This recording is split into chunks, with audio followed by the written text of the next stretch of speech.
요즘 저는 말씀을 보면서 참 행복한데 뭐냐면 그 생명의 말씀에서 우리가 매일매일 큐티하는 것은 느헤미야의 말씀을 읽고 또 OGP는 저희가 에스라부터 또 다니엘 또 이렇게 여러 본문의 말씀을 보고 있는데 연결되어 있는 말씀들을 보고 있습니다. 그 주일날은 저희가 지금 오늘도 자유본문이긴 하지만 사도행전의 말씀을 통해서 바울이 걸어갔던 길을 계속해서 묵상하고 있습니다. 우리가 한 주간 동안 묵상하고 있는 느헤미야의 말씀을 통해서 제 개인적으로는 하나님께 주셨던 마음은 이번 주간 동안은 참 많은 이름을 보았다는 거죠. 여러분도 그러셨죠? 예. 묵상을 하고 설교를 하고 나눔을 하는 저희 목회자들은 되게 힘듭니다. 이름만 쭉 나오면. 네. 그런데 그 이름 하나하나에 의미가 있다는 거죠. 성벽을 재건하고 엘사를 통해서 모세 율법이 낭독되었을 때 여러분 모든 백성이 어떻게 했죠? 네, 다 일어났습니다. 그리고 그 말씀을 들으면서 엎드려 부복하고 그 말씀이 선포될 때마다 아멘 아멘으로 화답하며 나아갔습니다. 그 백성들이 모든 백성인데 어린아이부터 여성에 이르기까지 그러니까 모든 것 말씀을 듣고 알아들을 수 있는 모든 사람들에게 이 말씀이 들려졌다라고 말하고 있습니다. 그리고 그 말씀을 듣는 사람들이 어떻게 합니까? 자신의 조상의 죄로부터 나 자신의 죄까지 낱낱이 다 고백하였습니다. 누가 시켜서 했나요? 아니요. 시키지 않았습니다. 자발적으로 그 말씀을 듣고 그들이 그 말씀 앞에 부딪힌 거죠. 그리고 성전 봉헌식을 하면서 하나님께서는 그 일에 자발적으로 동참했던 사람들의 이름과 지파의 이름과 섬기는 자들의 이름과 그리고 남, 여, 아이를 분만하고 모두를 그곳에 기록했던 걸 볼 수 있습니다. 느헤미야에게 그 일을 맡기신 거죠. 그리고 그 이름을 지난 한 주간 동안 저희들은 읽었습니다. 저희가 지난주에 묵상했던 느헤미야 11장과 12장에 나오는 사람들 이름 하나하나를 저는 아주 신중하게 하나하나를 읽었습니다. 그냥 우리가 읽기 불편하니까 빠르게 휙 하고 지나가서 읽을 수도 있잖아요, 여러분. 근데 그렇게 읽지 않았습니다. 왜냐하면 하나님께서 그들의 이름을 귀하게 여기셨고 한 사람 한 사람 느헤미야로 하여금 소중하게 여기게 했기 때문에 그렇습니다. 그 말씀에 순종했던 느헤미야가 그들 한 사람 한 사람의 이름을 하나하나 기록하였고 우리로 하여금 이 말씀을 읽을 때마다 그들의 이름을 기억하면서 읽으라고 얘기해 주신 거죠. 그리고 저 스스로에게 물어봤어요. 나는 잘 살고 있는가? 나는 그 말씀이 들려질 때에 그 말씀에 순종하며 살고 있는가? 라고 물어봤습니다. 그리고 마지막까지 하나님께 내게 맡겨주신 이 사역들을 내가 잘 감당하여서 이들처럼 하나님께 칭찬받고 생명의 책에도 이름을 남길 수 있을까에 대한 물음을 한 주간 또 해봤습니다. 오래전에 제가 개척했던 교회를 떠나면서 하나님이 주셨던 제 마음, 그 마음이 주셨던 말씀이 뭐였냐면 죽고 사는 문제가 아니면 통과하며 살아라 였습니다. 그 말씀으로서 20년 가까이 됐습니다. 그 교회를 떠난 후에도 저는 이 말씀을 하나님께서 왜 내게 하셨을까에 대해서 계속해서 되뇌었습니다. 늘 마음에 지금도 새기고 있는 말씀입니다. 늘 새기고 상기시키고 있습니다. 왜일까요, 여러분? 넘어질까 봐. 저도 인간이자 여러분. 또 넘어지고 또 넘어질 수 있기 때문에 죽고 사는 문제가 아니면 통과시키며 살아야 된다라고 말합니다. 어저께도 이 말씀을 되뇌며 살았습니다. 예. 선조로 생각하는 자는 넘어질까 조심하라고 말했습니다. 누가 말했죠, 여러분? 사도 바울이 말했습니다, 여러분. 이 말을 하는 사람이 사도 바울인데 그가 말합니다. 넘어질까 조심하라고 얘기하겠습니다. 사도 바울이 조심하라고 말했으면 저나 여러분 어떨까요? 더 조심해야 되는 게 맞습니다. 그런데 가끔 내 나름대로 열심히 살고 있기 때문에 그래도 하나님 보실 때에 나는 아무 문제가 없어 나중에 칭찬받겠지라고 생각하는 사람도 있습니다. 근데 가끔씩 여러분 자기 자신을 한번 돌아보세요. 인생의 필름들을 한번 되돌려보세요. 그러면 군데군데 되돌리고 싶지 않은 사건, 사고가 나타나게 되어 있습니다. 그리고 그 쓴뿌리가 여전히 나에게 남아있는 것들을 발견하게 됩니다. 그리고 어떤 사건은 이 쥐구멍에도 들어가고 싶을 정도로 창피한 일들이 있습니다. 예. 그럴 때 여러분들 어떤 생각을 하세요? 예. 참 어리석게 살았구나. 예. 참 미련했구나. 참 바보처럼 살았구나. 라고 스스로 자책하며 살 수 있습니다. 오늘 본문에도 여러분 자신의 삶을 이렇게 한탄하고 있는 한 여인을 우리가 만나게 되죠. 누구입니까 여러분? 바로 사마리아 여인입니다. 왜 이 여인은 아무도 물을 뜨기 원하지 않는 그 시간에 정오에 12시에 그 그 물을 뜨러 그 장소에 갔을까요, 여러분? 이유는 여러 가지가 있겠죠. 그렇지만 이 여인을 사람들은 실패한 인생이라고 말했기 때문이라는 것입니다. 손가락질 하면서. 왜냐하면 이 여인은 지금 정상적인 가정을 이루고 있지 않기 때문에 그렇습니다. 이 여인에게 어떤 이유가 있었는지 정확하게 알 수는 없지만 이미 이 여인은 5번째 결혼을 했고 그것은 과거로 지나가 버렸습니다. 지금 살고 있는 이 6번째 남자와는 결혼한 상태가 아닙니다. 그냥 동거하고 있는 상황이었습니다. 이런 이유만으로 보아도 이 여인은 결코 평범한 삶을 살지 않았구나라고 하는 것을 알 수 있습니다. 그동안 수많은 남자가 이 여인을 스쳐갔겠죠, 여러분. 그때마다 여인은 어땠을까요? 이 남자면 나를 행복하게 해주겠구나라고 생각하고 살았을 것입니다. 근데 그렇게 됐나요? 아닙니다. 그때마다 그 남자들이 여러분 이 여인을 이용만 하고 또 버렸다는 것입니다. 이렇게 5번이나 남자로부터 버림받았던 여자가 6번째 남자를 만났는데 믿을 수 있겠어요, 여러분? 믿을 수가 없는 거죠. 언제 이 남자도 나 자신을 버리고 떠날지 모른다는 불안감 속에 지금 살고 있는 상황입니다. 이 여인의 내면에 과연 무엇, 그 상처, 그 쓴뿌리라고 하는 그것이 있어서 이 여인이라고 하면 이 사랑에 목말라 하게 하고 있을까요, 여러분? 이 여인은 주변 사람들과 소통을 할 수 없었기 때문에 이 관계도 단절된 것을 볼 수가 있습니다. 이유는 그녀가 물을 길러 나왔던 시간을 보면 알 수 있습니다. 그녀가 물을 길러 나온 시는 정오 낮 12시였습니다. 이 중동의 지역은 사막의 지역이기 때문에 낮 12시, 그 시간엔 뜨거워서 아무도 나오지 않습니다. 낮잠을 자요, 여러분. 신선한 아침이나 저녁 선선한 시간에 대부분 물들을 길러 나옵니다. 그럼 물로 길러 나오면 그냥 물만 길러 나오나요? 아니죠. 물만 길러 나오지 않습니다. 곳에 모여서 이웃들이 함께 대화를 나누고 또 교제도 하고 인사도 합니다. 동네에 일어난 일들도 나누고 이웃에 있었던 일도 이웃 말에 있던 얘기도 나눕니다. 그 누구네 집에 어떤 일이 경조사가 있었다는 이야기도 종종 나누는 이야기를 여기서 하게 됩니다. 근데 이 여인은 아무도 물을 길러 나오지 않는 낮 12시에 이 사랑방 역할을 했던 이 장소에 아무도 없는 시간에 지금 나왔다는 것이죠. 이유는 사람들을 만나고 싶지 않은 겁니다. 사람들이 모여서 웃고 떠들고 희덕거리는 그 장소에 끼고 싶지 않아요.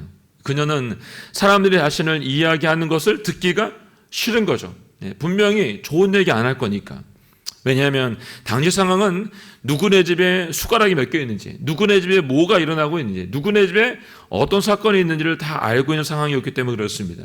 이 여인은 지금 합법적으로 결혼해서 살고 있지 않았기 때문에, 동거하고 있었기 때문에 이 여인을 겪을 수밖에 없었던 이 세상의 따가운 눈초리를 피해서 한낮 물을 뜨기 위해서 그 낮에 우물을 나올 수밖에 없었던 이유를 지금 우리에게 잘 설명해 주고 있는 거죠. 이 여인의 과거 현재의 삶이 그 당시의 사회에서는 용납될 수 없는 상황이었기 때문에 그렇습니다. 요즘 우리 사회를 돌아보면 동거하고 있는 아이들이 참 많이 있습니다. 많다고 하면 좀 그런가요? 주변에 보면 실제로 동거하고 결혼하지 않고 살고 있는 아이들이 있고 실제로 부모님들이 이것을 용납해주고 허락해주고 있는 분들도 있습니다. 근데 그 안에는 믿는 분들도 있다는 것이죠. 이게 안타까운 거죠. 우리 아이들에게 잘 가르치면 좋을 것 같습니다. 합법적이지 않기 때문에 여인은 지금 당황스럽고 지금 물을 뜨러 왔는데 어려운 상황이 있는 거예요. 마치 전염병 환자처럼, 문두병 환자처럼 가까이 있으면 안 되는 사람이라고 사람들이 기피했기 때문이죠. 아무도 여인과 대화하고 싶지 않아요. 심지어 찾아온 사람도 없습니다. 시간 내어서 만나야 되는데 그렇게 만나고 싶어하는 사람도 없습니다. 어찌 보면 유대인들이 사마리아 지역을 피해서 돌아갔잖아요, 여러분. 근데 그 안에 있는 사마리아인이 또 이 여인한테 더 합니까? 돌아가는 거죠. 피해가고 있는 거죠. 자신들이 당하고 있는 똑같은 그런 홀대를 이 여인이 또 당하고 있는 것입니다. 이 여인이 물 좀 또 주겠냐고 물으신 예수님의 물음에 답한 9절의 말씀을 보면 조금 더 이해가 됩니다. 9절 말씀 한번 읽어볼까요? 9절 말씀 시작. 사마리아 여인이 예수께 말했습니다. 당신은 유대 사람이고 저는 사마리아 여자인데 어떻게 제게 물을 달라고 하십니까? 당시 유대 사람들은 사마리아 사람과는 상대도 하지 않았기 때문입니다. 아멘. 이미 사람들로부터 남자들로부터 버림받았던 여인이 여러분 예수님께 자신의 처지를 잘 이야기한 겁니다. 여러분 이런 관계의 단절을 여러분 경험해보지 않는 사람은 알 수가 없어요, 여러분. 이렇게 대화의 단절 속에 고독한 삶을 살고 있는 여인에게 일대 대변혁의 사건이 일어나게 된 것이죠. 이 사건이 그녀의 일생을 어떻게 합니까? 송두리째 바꿔놓습니다, 여러분. 누구를 만났기 때문입니까? 본문에 예수님을 만난 사건이기 때문이었습니다. 이 만남의 사건이 어떻게 시작하냐면 7절에 나와 있죠. 이거 7절 시작. 한 사람이 여인이 물을 기르러 나왔습니다. 예수께서 여인에게 말을 거셨습니다. 내게 물 좀 떠 주겠느냐. 아멘. 네, 예수님께 유대를 떠나서 갈릴리로 갈 수 있는 길이 있어요, 여러분. 아까 말했던 것처럼 돌아가는 거예요, 여러분. 사마리아 지역은 부정한 지역이기 때문에 직선으로 가지 않고 돌아서 가는 것을 사람들이 대부분 썼던 방법입니다. 근데 오늘 보니까 주님이 유대를 떠나서 갈릴리로 가시는데 돌아가지 않고 사마리아 지역을 지나기로 결정하셨습니다. 그리고 수가라고 하는 마을에 있는 야곱의 우물에 지금 가신 거예요. 거기 멈췄습니다. 그 시간이 오늘 보니까 낮 12시였다라고 기록합니다. 제자들은 먹을 것이 없었기 때문에 마을에 들어가서 먹을 걸 준비하러 간 상황입니다. 그 시간은 매우 뜨거운 시간이었기 때문에 예수님 홀로 우물 곁에 앉아서 쉬고 있는 상황이죠. 여기서 한 가지 주목해 보고 싶은 것이 있는데 그건 뭐냐면 모두가 외면하고 등을 돌리고 여인에게 예수님께서 어떻게 하십니까? 친히 찾아오셨고 그리고 거기서 기다리고 계셨다는 사실입니다. 예수님께 일부러 시간을 내셔서 유대인들이 가려고 하지 않는 사마리아 지역에 들어오셨고 여러분 거기서 모두에게 혐오를 받고 기피의 대상이었던 여인을 만나주기 위해서 그 자리에 지금 앉아 계신 겁니다. 오늘 예수님께는 저와 여러분을 위해서 이 예배의 이 장소에 와주신 줄로 저는 믿습니다. 여러분은 이 여인처럼 가정의 여러 어려운 문제들과 그리고 해결되지 않는 문제를 가지고 이 예배에 오셨는데 이곳에 누가 와 계십니까? 이미 예수님이 와 계신 겁니다. 여러분은 지금 지난 한 주 동안 직장에서 학교에서 또 관계 문제로 어려움이 있었는데 이 예배 여러분들이 예배하며 나왔는데 이미 주님이 이곳에 와 계신 거죠, 여러분. 또 여인처럼 고독과 슬픔의 문제를 가지고 있는데 이 예배를 우리가 찾아왔는데 예수님이 바로 이곳에 먼저 와 계신 겁니다. 이 외에도 수많은 고민과 걱정으로 이 자리에 찾아오신 분들이 계실 건데 바로 이곳에 주님이 와 계신 겁니다. 그 주님 우리 모두가 만날 수 있길 주님의 축복합니다. 심리학자들의 말에 의하면 한 사람이 정상적으로 정서를 유지하기 위해 최소 몇 명이 필요하냐면 6명이 필요합니다. 6명이 어떻게 해야 되냐면 속마음을 털어놓고 얘기할 수 있는 6명이 필요하다라고 말합니다. 이 말은 여러분 우리 안에 깊이 숨겨져 있는 부끄러운 대화까지도 나눌 수 있는 그 사람이 6명 정도는 필요하다라고 말하는 것이죠. 이런 대화를 나눌 수 있는 사람이 여러분들에겐 몇 명 정도 계십니까, 여러분? 네. 한번 생각해 보세요. 6명을 고사하고 1명도 없습니다. 라고 말하는 사람이 있습니까, 여러분? 네. 아마 그렇다고 한다면 그것이 지금 우리의 사회의 현 주소인지도 모르겠습니다. 가끔 믿는 사람들과 대화를 나누다 보면 이렇게 말하는 분이 계세요. 오늘 참 운이 좋았다. 이렇게 말씀하세요. 예. 예수 믿는 사람들도 운 좋다고 말하는 걸 듣습니다. 예. 예수 믿는 사람들에게 운이란 말이 어울릴까, 여러분? 어울리지 않습니다, 여러분. 운은 없어요, 여러분.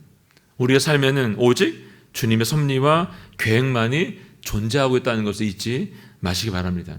이 여인이 예수님을 만난 것은 운이 좋아서 만난 게 아니에요, 여러분. 그냥 우리처럼 오다 가다 지다 가다가 우연히 만난 게 아닙니다, 여러분. 이 만남은 철저히 계획되고 계산되어서 준비된 만남이었습니다. 초라한 이 세상에서 손가락장하고 있는 여인을 만나기 위해서 예수님은 의도된 만남으로 지금 이곳에 들어와 계신 거죠. 예수님은 지금 유명인을 만나고 싶어서 오신 게 아니고 여러분 그 동네에 살고 있는 부자 누구누구를 만나고 싶어서 사마리아 수거성에 일부러 찾아온 게 아닙니다. 그저 볼품없고 세상으로부터 손가락장하고 버림받고 있는 여인을 만나주기 위해서 사마리아 수거성에 오신 겁니다. 왜 예수님께서 그 많은 대가를 지불하면서까지 사람들이 왜 거기 갔냐라고 말하는 소림을 들으면서까지 그 여인을 만나기 위해서 이곳에 오셨을까요, 여러분? 요한복음 4장 10절 말씀 이렇게 읽지 않았는데 이 말씀에 있으면 함께 읽어볼까요? 시작. 예수께서 여인에게 대답하셨습니다. 네가 하나님의 선물을 알고 또 물을 달라고 하는 사람이 누구인지 알았다면 도리어 네가 그에게 부탁했을 것이고 그가 내게 생수를 주었을 것이다. 아멘. 여러분, 여러분들이 4장의 말씀을 다시 읽어보시면 아는데요, 이 여인은 여러분 예수님께서 말씀하신 소리에 귀를 기울이고 있습니다. 이게 중요합니다. 그냥 지나가는 말로 한 귀로 듣고로 한 귀로 흘린 게 아니고 이 여인은 주님께 집중하고 있고 주님이 말씀하신 한 말씀 한 말씀에 귀를 기울이고 있는 걸 볼 수 있습니다. 귀 기울이는 그녀에게 예수님께 이렇게 말씀하시죠. 내가 너에게 생수를 주기 위해서 왔다라고 말씀을 합니다. 여기서 예수님께서 말씀하신 생수는 뭘 의미할까 여러분? 인간은 아담의 범죄 이후로 본질적으로 목마름을 안고 살고 있습니다. 영원히 죽을 수밖에 없는 죄인이기 때문에 여러분 육체는 계속해서 목이 마를 수밖에 없습니다. 이 말은 예수님을 만나지 못한 인생은 어떻습니까? 영적인 목마름을 가질 수밖에 없다는 거예요. 주님을 만나지 않은 인생들은 영원히 목마를 수밖에 없다는 겁니다. 아무리 모든 걸 다 갖추고 살고 있어요 해도 여러분 이 영적인 목마름을 해소할 수가 없어요. 이유는 우리가 먹는 삼시세끼로 아무리 배를 채워도 여러분 그것은 그냥 음식일 뿐인 거죠. 종류를 다양하게 오늘은 뭐 먹지 내일은 뭐 먹지 이러면서 우리가 먹고 있고 맛있는 걸 차려도 여러분 그것은 잠시일 뿐입니다. 여러분 이제 왕들은 독사를 피해서 어떻게 합니까? 산의 재미를 다 차려놓고 어떻게 해요? 젓가락을 들지 못하죠. 기미상궁에 와서 먼저 음식을 먹고 난 다음에 음식을 먹었습니다. 여러분 아무리 많은 음식을 차려놓고 여러분 그 음식을 먹을 때 마음 편히 먹을 수 없다면 거기에 무슨 행복이 있습니까 여러분? 이런 육체적으로 채워지지 않는 영적인 목마름은 낮 동안 여러분 바쁜 일상을 보내는 사람들 여러분 잊어버리기 쉽습니다. 근데 해가 지고 저녁이 들고 또 잠이 들 자리에 들어가면 그제서야 스산한 바람이 한켠에 들어오게 되죠. 그리고 이 밤을 지내기가 힘드니까 어떡합니까? 세상의 사람들은 마약을 하기도 하고 술에 취해 있기도 하고 성의 노예가 되기도 하고 여러 중독에 빠지기도 하는 것을 보게 됩니다. 여러분은 어떤 경험을 해보셨습니까? 이 여인처럼 영적인 목마름을 경험해 보셨습니까? 내 내면에 끊임없이 솟아오르는 영적인 갈증이 있기 때문에 이런 목마름이 있다고 예수님께서 지금 우리 모두에게 설명해 주고 있는 것입니다. 예수님께서는 저와 여러분의 인생의 목마름을 너무나도 잘 알고 계십니다. 그래서 이 목마름을 해결해 주시기 위해서 오늘 생수라는 비유를 통해서 우리 모두에게 설명해 주고 있는 것이죠. 아무리 세상에 갖추고 아무리 성공한 삶을 살았다고 해도 결코 채워지지 않는 내 마음의 깊은 곳에 숨겨져 있는 허무와 고독의 문제를 해결하기 위해서 오늘 예수님께서는 저와 여러분을 모두 이 자리에 초대해 주신 것이죠.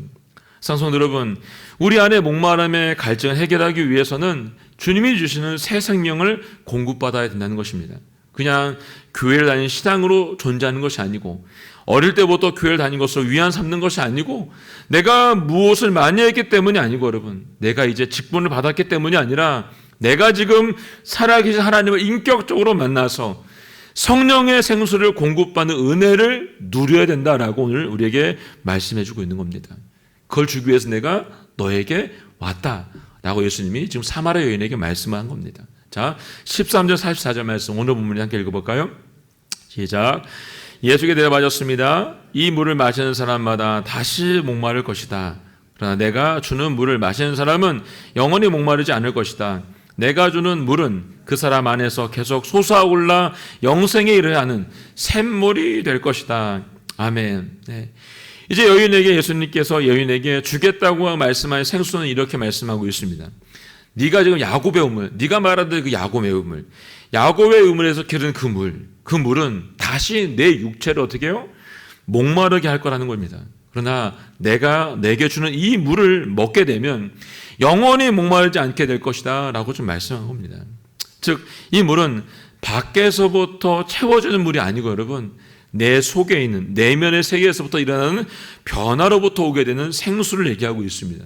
그래서 오늘 보면 14절 하반절 말씀이 이렇게 말하고 있잖아요. 14절 하반절 말씀, 내가 주는 물은 그 사람 안에서 계속 솟아올라 영생에 이르게 하는 샘물이 될 것이다 라고 말합니다. 샘물. 네. 지하의 깊은 곳에서 솟아오르는 샘물처럼 예수님께 주시는 물은 우리 안에 깊은 곳에서 솟아올라 영생에 이르게 하는 물이 된다라고 말하고 있습니다. 그동안 우리는 외부에서 문제들을 찾으려고 했죠. 환경을 바꾸고 상황이 좋아지고 그러면 좀 나아지겠지라고 생각했습니다. 수입이 좀 더 많아지고 소득이 좀 더 많아지고 좀 더 넓어지면 좋겠다라는, 그리고 그걸 통해서 목마름을 해결하려고 생각했습니다. 근데 예수님께서는 우리의 그 생각이 잘못됐다라고 말씀을 하시고 있는 겁니다. 예수님께서 사마리 여인에게, 그리고 저와 여러분에게 말씀하시는 것은 환경을 바꾸고 상황을 바꾸고 집에 있는 남편 바꾸고 아내 바꾸고 아이를 바꾸는 것이 문제의 해결이 아니라 여러분과 제 안에 있는 내면을 바꿔야지 달라질 수 있다라고 말하는 것입니다.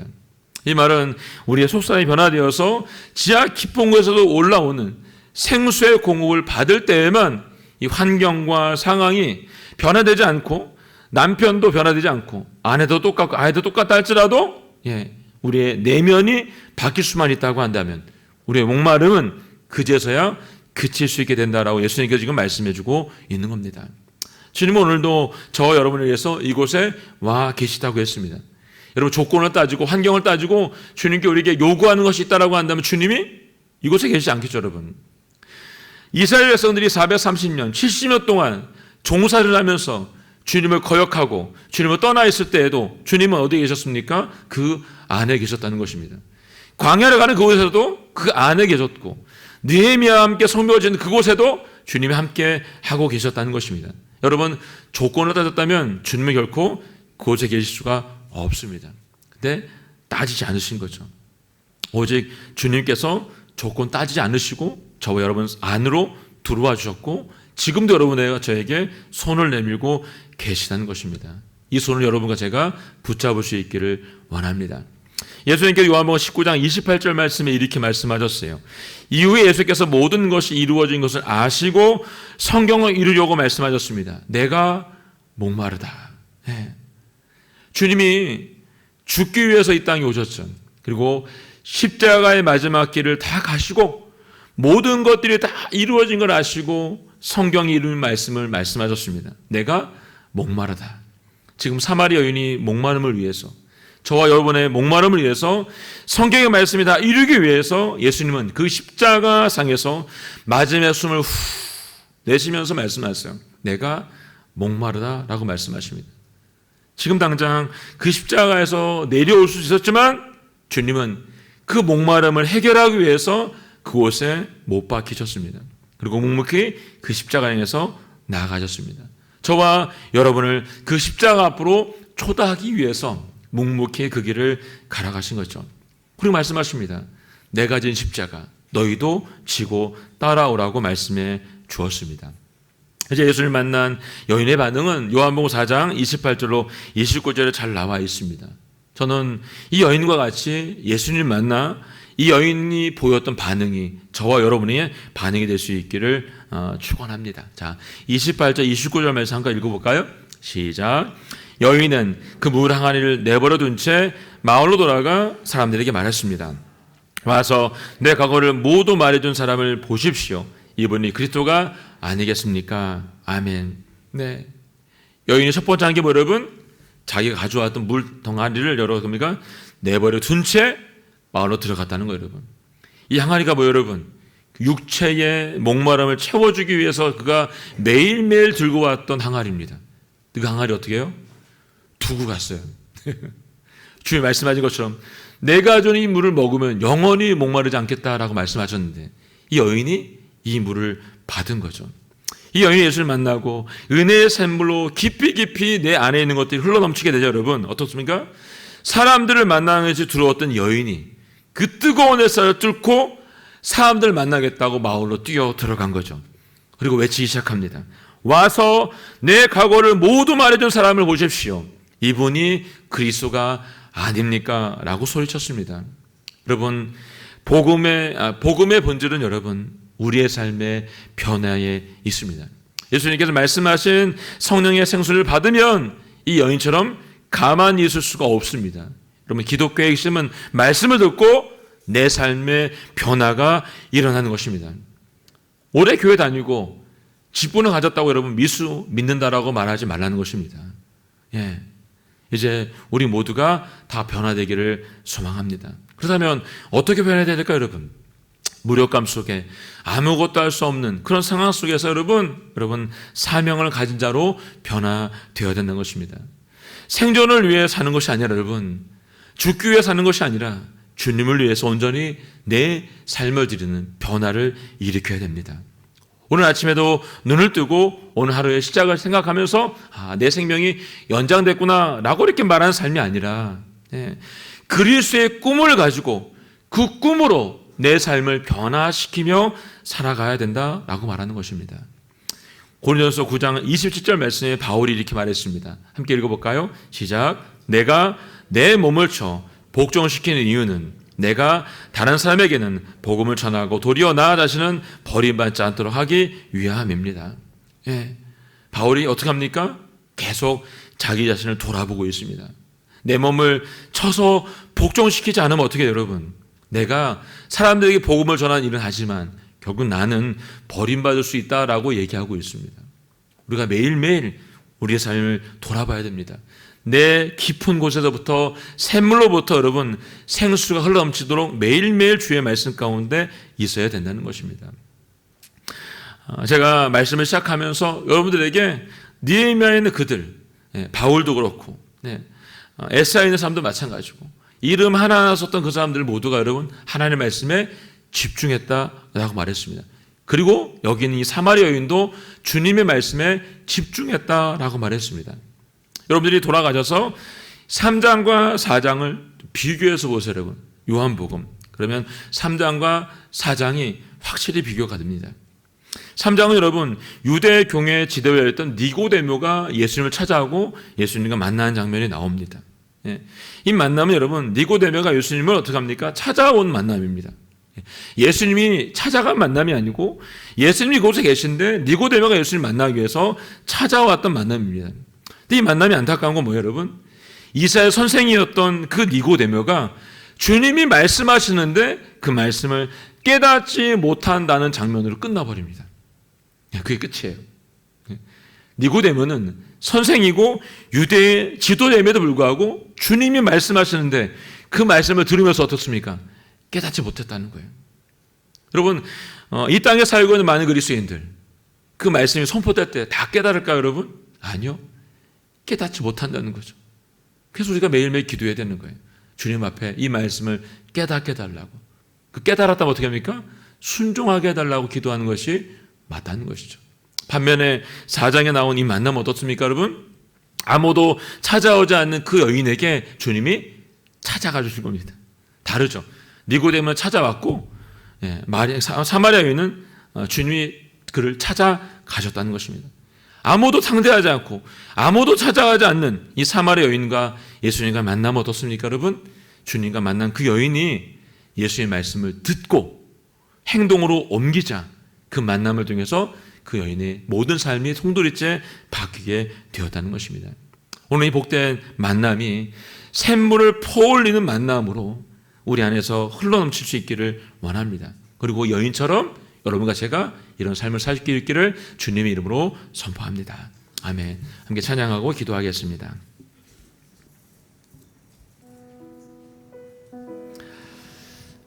오늘 찬양은 시선, 아까 우리 불렀던 찬양인데요. 이 찬양의 앞부분이 이래요. 내게로부터 눈을 들어 주를 보기 시작할 때 주의 일을 내가 하겠습니다. 내 작은 마음을 돌이켜서 하늘의 꿈을 꾸겠습니다. 성령이 나를 변화시켜서 내 안에 있는 두려움을 사라지게 하실 것입니다. 내가 한편 한가운데 있을 때도 주님의 마음을 알게 해주십시오. 그것이 오늘 우리의 기도의 제목이 되기를 원해 함께 찬양하고 기도하겠습니다.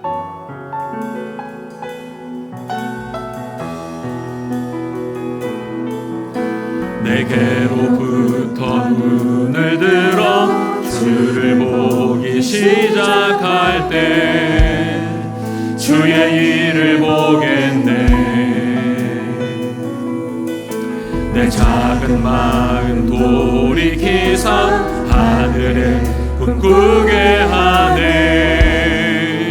주님을 볼 때 모든 시선을 주님께 드리고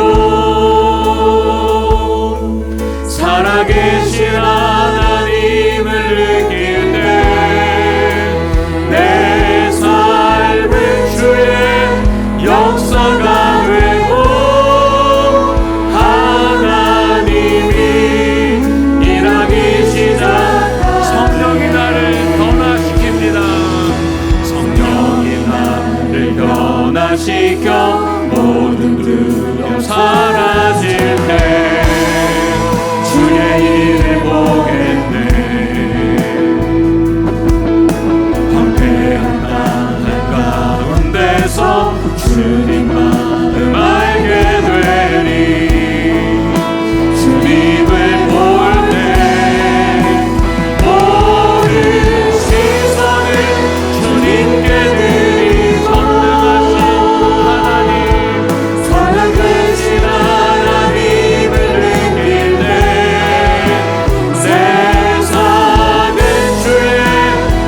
손을 주님께 드리고 살아계신 하나님을 느끼 내 삶은 주의 역사가 되고 하나님이 일하기 시작하네.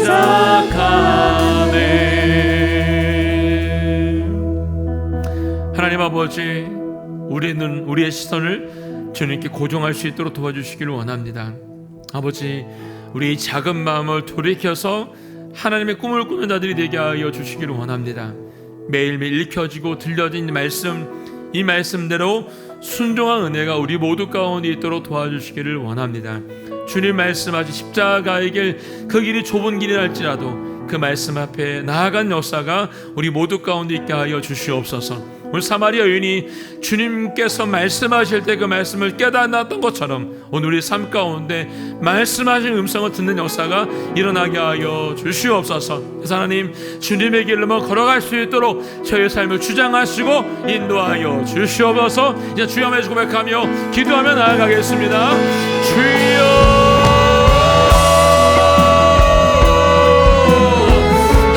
하나님 아버지, 주님의 길을 걸어가게 하여 주시옵소서. 생명의 길을 걸어가게 하여 주시옵소서. 우리의 시선을 주님께 고정하게 하여 주시옵소서. 우리의 작은 마음을 돌이켜서 하나님의 꿈을 꾸게 하여 주시옵소서. 모든 시선을 주님께 드릴 수 있도록 아버지 도와주시기를 원합니다. 내가 살아계신 주님을 만나게 하여 주시옵소서. 전능하신 주님을 경험하게 하여 주시옵소서. 아버지 하나님, 주님의 역사가 쓰여지는 곳에 우리 모두가 쓰임할 수 있도록 아버지 도와주시고 인도하여 주시기를 원합니다. 내 시선이 오직 주님께 고용할 수 있도록 도와주시옵고 주님과 하나님의 일을 할 수 있도록 하나님 도와주시고 인도하여 주시옵소서. 사마리아 여인처럼 주님의 뜻을 구한 역사가 우리 삶 가운데 나타날 수 있도록 아버지 역사하여 주시옵소서. 주님만이 기억하기 원합니다. 주님 말씀에 순종하기 원합니다. 주님 말씀을 따라가기 원합니다. 우리가 다시 한번 역사하시고 이끌어 주시옵소서. 오직 아버지의 사랑이 우리가 넘쳐날 수 있도록 도우시고 아버지 인도하여 주시옵소서. 하나님 아버지, 살아계신 주님을 찬양하며 높여드릴 수 있도록 도와주시고 주님 안에 경배하며 주님께 영광 돌리는 삶을 살아낼 수 있도록 도와주시기를 간절히 소원합니다. 아버지 하나님, 저희가 지금 계속해서 보고 있는 말씀이 하나하나 한 구절 한 구절마다 살아있는 말씀으로 우리의 가슴을 칠 수 있도록 도와주시고 아버지 하나님, 우리의 삶에 변화가 일어날 수 있도록 도와주시기를 원합니다. 아버지 하나님, 이 말씀이 묵상되어지고 읽혀지고 들려질 때에 살아있는 말씀으로, 생명의 말씀으로 우리 가운데 전달될 뿐만 아니라 이 말씀대로 살아있는 역사가 우리 가운데 있게 하여 주시옵소서. 오늘 우리의 시선을 주님께 향하게 하여 주십시오. 사마리아 여인이 우물가에서 주님과 눈이 마주쳤던 것처럼 오늘 우리의 시선이 주님과 마주친 역사가 일어나게 하여 주시옵소서. 그래서 하나님 아버지, 두려움에 떨고 사람들 만나기 싫었던 그 여인이 주님을 만남으로 세상에 나아가 주의 복음을 전하였던 것처럼 우리의 작은 마음을 돌이켜서 주님을 만난 역사가 일어나게 하실 뿐 아니라 아버지, 세상에 나가 주의 복음을 전하는 하나님의 사람으로 쓰임받을 수 있도록 도와주시옵소서. 내 삶의 역사하시는 주님을 만날 수 있도록 도와주시고 온전히 주님과 함께 이 삶을 살아낼 수 있도록, 순종할 수 있도록 저희 가운데 역사하여 주시옵소서. 감사와 찬양을 주님께 드리며 예수님의 이름으로 기도하였습니다. 아멘.